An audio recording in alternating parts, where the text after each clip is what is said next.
Dah kena. Dah kena. Tak kena, tak kena. Dah kena lah, dah kena. Mati lah. Nak mati macam mana? Tak kena. Dah kena lah. Tak. Okey, tak apa. Tak nak mengaku. Oh, tak nak mengaku Tak apa. Aku peluru banyak lagi. Bengkak dah kepala kau kejap lagi.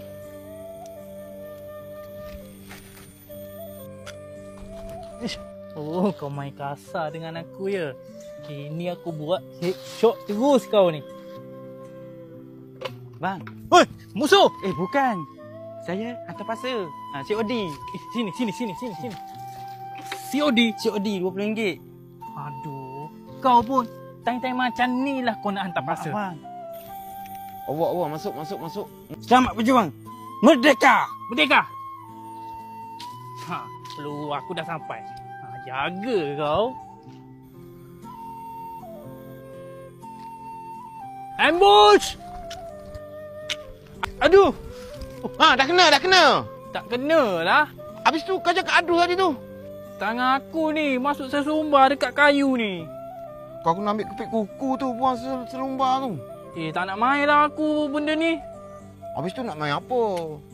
Kita main masak-masak nak? Masak-masak tu mainan perempuan. Tak nak lah. Habis tu nak main apa? Ni. Kita main pistol mainan ni nak tak? Tak nak bahaya lah. Tak bahaya dah.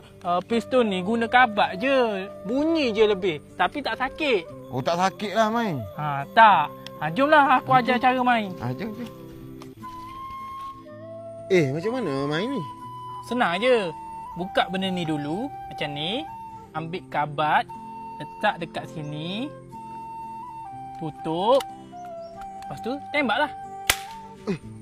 Kuat bunyi. Macam real kan? Tapi kalau kena tak sakit pun. Tak sakit pun. Dia keluar asap macam ni je. Jomlah kita main. Jom. Kawan aku musuh datang.